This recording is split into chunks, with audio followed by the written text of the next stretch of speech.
Hi, I'm Dustin Abbott, and I'm here today to do a shootout of some of the new 24 to 70 millimeter f2.8 lenses. So I've got with me today, I've got 4 different lenses, and unfortunately I wasn't able to get the stars to align in my schedule to have the Canon 24 to 7L Mark II here today. But what I do have is I have the Sigma 24 to 70 millimeter f2.8 Art.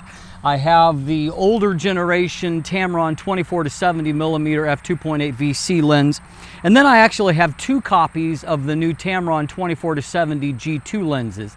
Now these are sourced from 2 different countries and are both retail copies, and so they will also allow me to establish a little bit, at least in a minor sense, a frame of reference for copy consistency. And so we'll get to see all of those things today, and as I'm speaking right now, I have no idea what the outcome of this comparison is going to be, but we're going to test these lenses at 70 millimeters, at 50 millimeters, at 35 millimeters, and 24 millimeters to try to hit all of the major focal lengths that are covered in these zoom ranges. So let's jump in and take some pictures, and then we'll look at them together and see what we find out.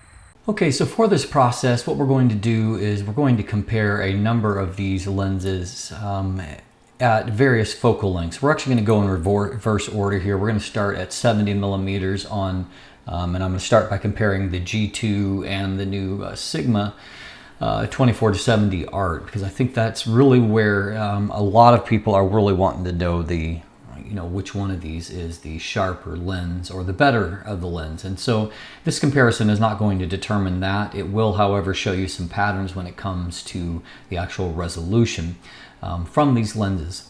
And so just taking a quick look at the picture globally, a few things I want to point out here at f2.8. And so all of these tripod mirror lockup, 2-second delay, and I've striven for as much consistency in the actual shutter speeds, to equalize all the factors as I can, at least out in the real world. So just looking at them as a whole, I would say that to my eye, they really look more similar than different. And when it comes to things like color rendition, I would say that there's really a fair degree of consistency between the two. I do think that there is maybe a slight bit more contrast for the Sigma lens than there is for the Tamron here at f2.8. It seems to me like the darks are just a little bit darker, and the brights are at the very least equally bright. And so anyway, let's jump in and we'll take a look here at resolution in the center. And so here in the center, I think that my observation regarding contrast holds up. You can see that there's just a slight bit more here in the center of kind of a haze type effect on the Tamron, which is on the left here, compared to the darker contrast on the Sigma itself. So center of the frame, and here I feel like there's just a little bit more resolution there.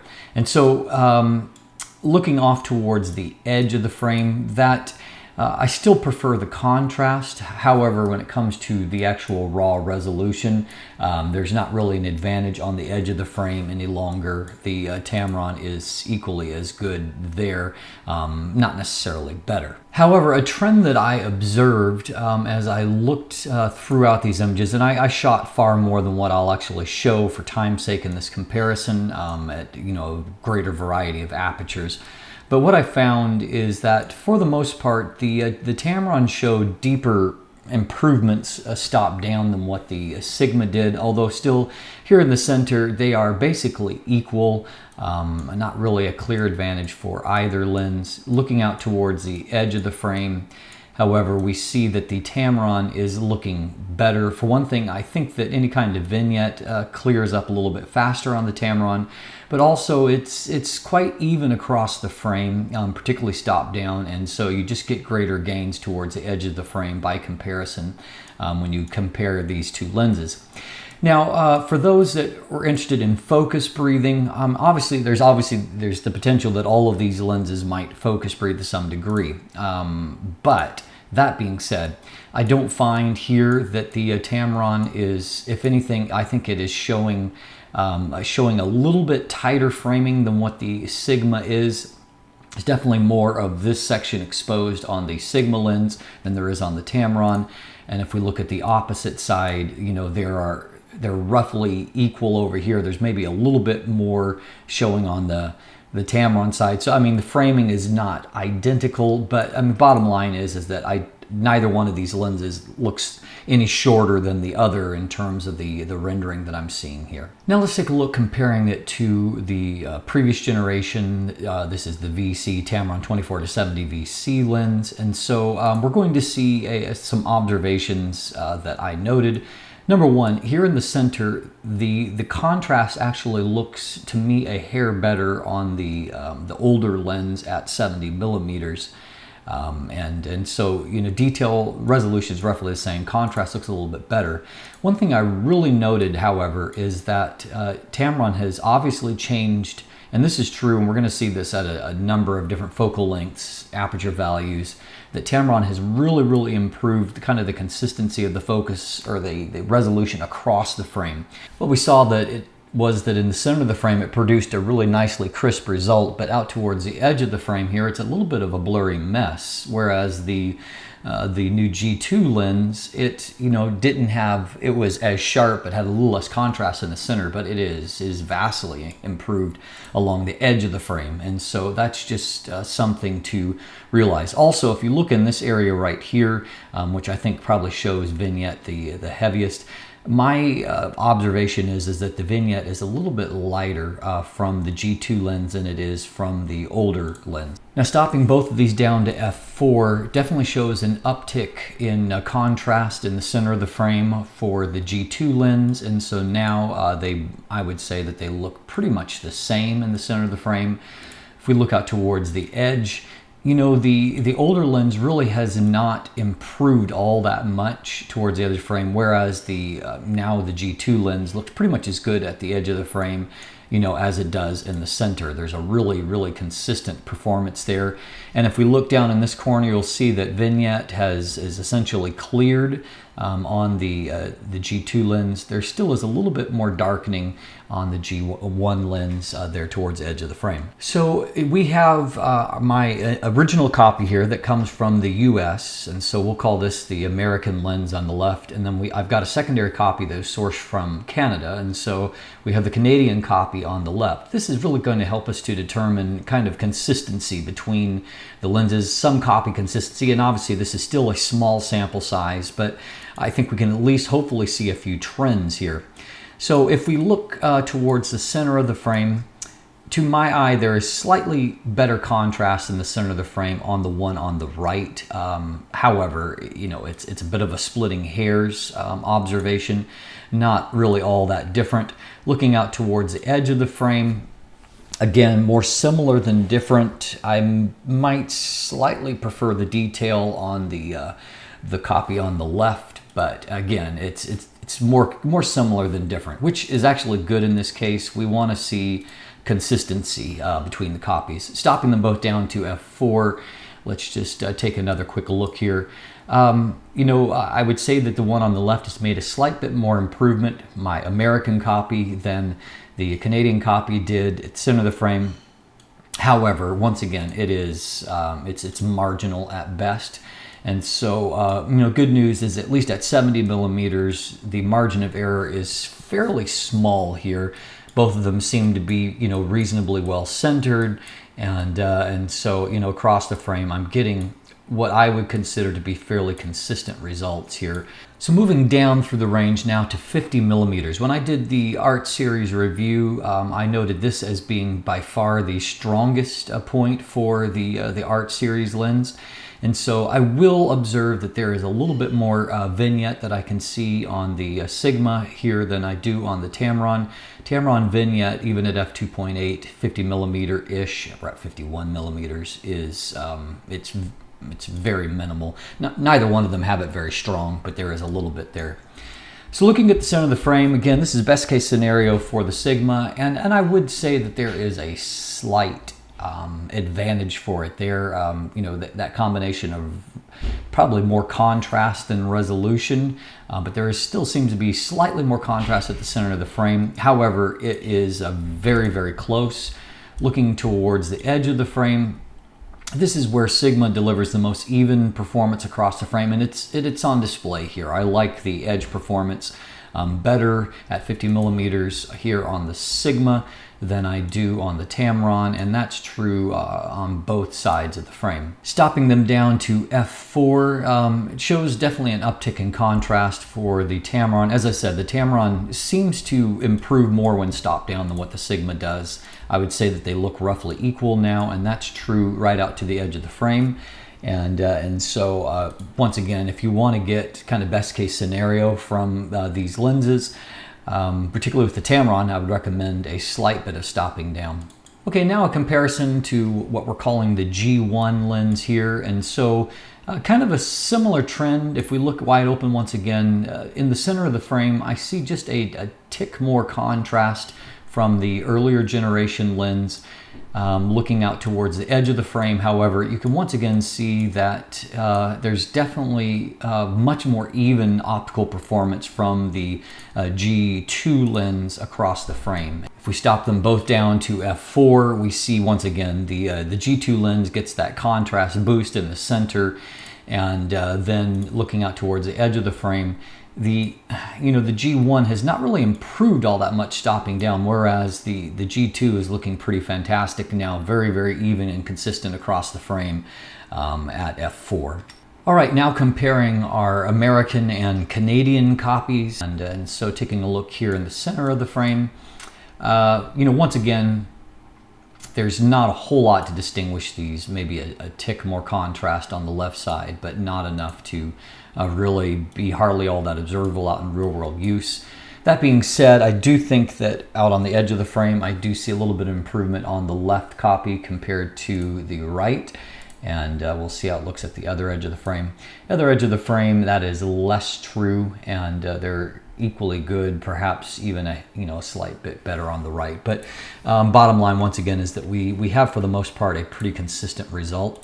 We'll stop them down to f4 and just take a look there. Okay, and at f4, I think the left copy improves a little bit more stop down than the right does. Looking out towards edge of the frame, I do favor the left copy on the left side of the frame. On the right side of the frame, I think that I like the right just a hair better. But again, both of these are so close that in real world use, you may not be able to hardly observe the difference all that much. Okay, now we're coming in a little bit, or going a little bit wider out to 35 millimeter setting, our second to last here. Again, looking at these images globally, Sigma being on the right, Tamron on the left. You look at this region here, definitely some stronger vignette from the Sigma than there is from the Tamron. Here in this corner, there's a little bit of vignette there. So my observation there is that the Tamron vignette that it has seems to be pretty close to the edge of the corners. There's a little bit more creeping into the frame from the Sigma when it comes to that, although once again, it's a marginal difference. Looking at sharpness in the center of the frame, they are very, very close. I'm going to give a very slight edge in resolution and contrast to the Tamron. Going towards the edge or the wider portion of the frame, that hasn't necessarily been the strength of the Sigma in my review. However, it did perform quite well at 35 millimeters. We're going to see here at the edge of the frame, although the Tamron had a center advantage, the Sigma is a hair better towards the edge of the frame here. I just note just a little bit more detail here, and I think that is going to be true on either side of the frame. Just a little bit better kind of contrast and resolution from the edge of the frame from the Sigma. And so at f4, obviously both of them have a really nicely sharp center here, maybe a very, very, very slight edge for the Tamron. Looking out towards the edge of the frame, we're going to see that things have tightened up here, and I would say they look fairly close to identical now. As I said, the Tamron makes more gain stopping it down than what the Sigma does. And so, here I'm going to say that at 35 millimeters f4, they're roughly equal pretty much in optical performance. Now, with the comparison to the G1 lens, once again, I do want to point out, I think I do see a little bit more vignette in this area on the G1 compared to the G2 lens. And so that's a trend we've been seeing. That definitely seems to be a place where Tamron has made some improvements. Now looking at the center of the frame here, they're very, very close. Once again, I think I see the tiniest, and in this case it's really splitting hairs, but I think I see the tiniest bit more contrast for the G1 lens in the center of the frame. Looking out towards the edge, however, once again we see that it is better. The G2 version is better towards the edge of the frame. It's not as dramatic as what we saw at 70 millimeters or 50 millimeters, but it's definitely still there. It's just a more even performance out towards the edge of the frame. Tamron has obviously managed to optimize this optical formula to where it is just delivering a more consistent performance. Stopping them both down to f4, we're going to find that once again in the middle, both of them look pretty deadly sharp here, so no hesitation, no concerns there.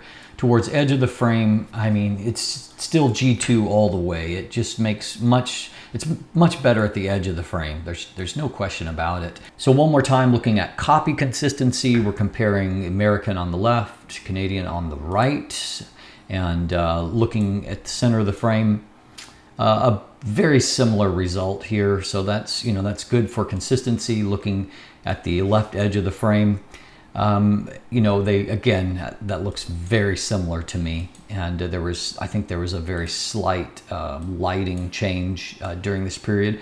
And so one is a little bit darker, but it's tiny.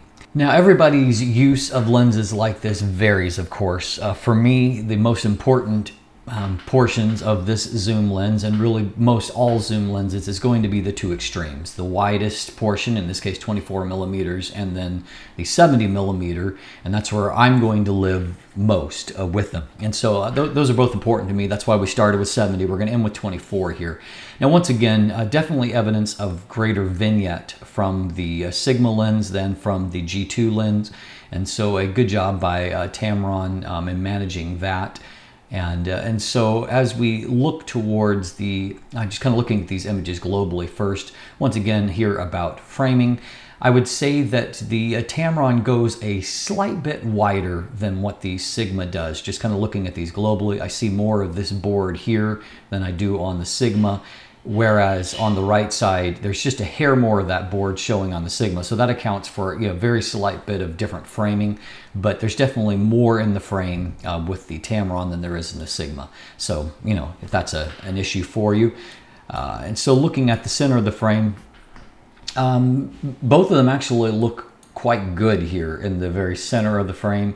So that's a plus there. The Tamron is definitely looking better towards out towards the edge of the frame than what the Sigma does. But, actually the Sigma has done better in this comparison than what I thought. It does right towards the edge of the frame. It gets kind of muddy, but, moving in a little bit, the Tamron is better, but it's not necessarily like blowing it away. And so I definitely do favor the Tamron over the Sigma at 24 millimeters, and the Tamron is really very, very sharp here. Now, if we stop them both down to f4 here, and this comparison I'm going to take on to f5.6 because this is the focal length that most people would use for landscape type shots, and so it's the most likely to be stopped down significantly. Now, I would say at f4, there's a little bit more details that are being rendered by the Tamron lens, just resolving a little bit more of those fine details in the center. Along the edge of the frame, the Tamron's definitely holding up better towards kind of the very edge here. If we move up towards this corner, you see that the Sigma, my experience at 24 millimeters is it didn't really improve as much as what I would like to see when stopping it down. And that was kind of my bigger complaint, because at 24 millimeters, I'm most likely to be using the lens stop down for landscape purposes. And the corners don't really hold up. Whereas the Tamron here at f4, as you can see, it's pretty brilliant right there into the corner. And definitely also a little bit brighter here. You can see a difference in vignette that is taking place. Other side of the frame, the same story is true. There's just a little bit more details that are being resolved by the Tamron. We'll take it on to f5.6 for the reasons I've mentioned here. So at f5.6, there's still a little bit more vignette on the Sigma than there is on the Tamron, which is pretty much vignette free, starting by about f4 and definitely by f5.6. Just more detail here. Once again, the Sigma doesn't necessarily have major improvements when stopped down, and that's true even towards the edges of the frame. It is definitely better at f5.6 than it was at f4, however, so that's, that is encouraging, because you're getting into f5.6 being a more consistently used focal length or aperture value for shooting landscapes, and so it is looking better here in the edges of the frame, and so that's encouraging to me if you're wanting to shoot landscapes. The Tamron is still a hair better, but now the gap I think is mostly closed. Okay, now if we compare with the G1 lens on the right, looking at the center, once again we see a nice performance from the G1. However, in this case, this is the focal length that I would say that my G2 copy here is, it is outperforming the G1 copy. And so the G1 I would say is pretty close to what the Sigma's performance in the center was, wide open. The G2 is just a little bit better. Looking out towards the edge of the frame, once again the G2 copy is better. However, the difference isn't all that significant. The G1 copy seems to be a little bit more consistent at 24 millimeters across the frame. That being said, you can see, like an area like here, you can see more detail that is being rendered, just a little less kind of softness I see on the G1 that I see on the G2. And so overall that trend has remained, certainly. Now comparing our two separate copies of this, let's just see if we get a consistency here. Looking at the center of the frame, they both really look very, very similar. I'm not observing any kind of difference in the center of the frame. Out at the edge of the frame, once again, I'm going to say they are more similar than different. I don't really observe any kind of variance there. And so good news is that both these copies seem to be centered. Both of them seem to be performing roughly equal. And so as we can see, we found some interesting results when doing this comparison. And so there's a few things that I'd like to just recap very quickly. First of all, that I was happy to see that the two different copies that I had of the G2 lens that were sourced from two different countries, both retail copies, is glad to see that there was some consistency between them, and that there wasn't a huge variation anywhere in them in terms of centering or actual performance. And so it's encouraging to know that at least in the small sample size that we have some good copy variation there, or minimal copy variation. The second thing that I wanted to point out is that since doing this test, I looked back at my results from the previous my previous review of the Sigma 24-70 Art and realized that the copy I'm using now definitely outperformed the copy I did during my review. So there is obviously a bit of sample variation with that, but I was encouraged by the fact that I did see better results out of the current copy of the 24-70 Art lens that I have on hand. Now, beyond that, just in looking at the comparison between the G2 and the Art lenses, I found that for the most part, the Tamron was slightly outperforming, other than at around 50 millimeters where the Sigma is the strongest. But what I did find is that in the center of the frame, the Sigma was roughly pretty much the same, and in fact I thought it had a little bit better micro contrast, which is something that I saw as a strength of the Sigma lens during my review period.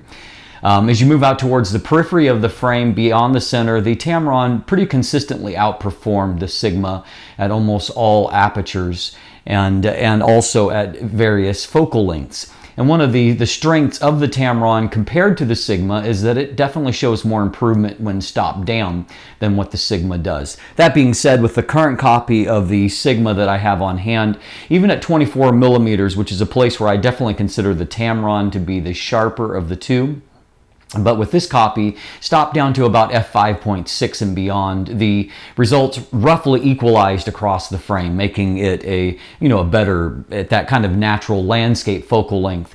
It definitely did a little bit better in that kind of setting. And so then when I compared with the original VC lens, we'll call it the G1 lens here, I saw that same kind of trend in that Tamron has done a good job of kind of evening out the focal plane with the lens. And while it shares a similar optical formula in terms of the number of elements and the placement of the elements, it is very clear that Tamron has successfully tweaked this formula to give you much more even performance across the frame. So the G1 lens performed quite well in the center. In fact, I thought it had a little bit more contrast bite in the center of the frame than the G2. But if you moved out towards the periphery at all, the G1 lens kind of fell apart, whereas the G2 lens, both copies that I had, performed much better towards the edges of the frame, which is going to give you a little bit more consistent, even results. And so I was encouraged to see that Tamron has been successful in optimizing this optical formula to perform much more consistently, a more flat plane of focus, and more even resolution across the frame. And we're going to examine in another kind of future video a few other things just to see the different areas where Tamron has improved the lens, or if it has improved the lens. And we'll look at things like, bokeh, flare resistance, chromatic aberration, basic overall rendering. And then of course we'll also examine some of the physical attributes like the build, and then importantly the autofocus and the vibration compensation, all of which are vastly improved. And I can say that not just from Tamron's marketing, but from my own personal experience at this point. So we'll break all of those things down. In the meantime, if you haven't already, you can go and you can check out my website and see the image gallery from the G2 and lots of images that I've been taking as a part of this review process. And so you can kind of check those things out for yourself. Beyond that, of course, if you haven't already, you can follow me on social media, become one of my patrons at my Patreon account. And of course, if you haven't already, please click that subscribe button. Thanks for watching. Have a great day.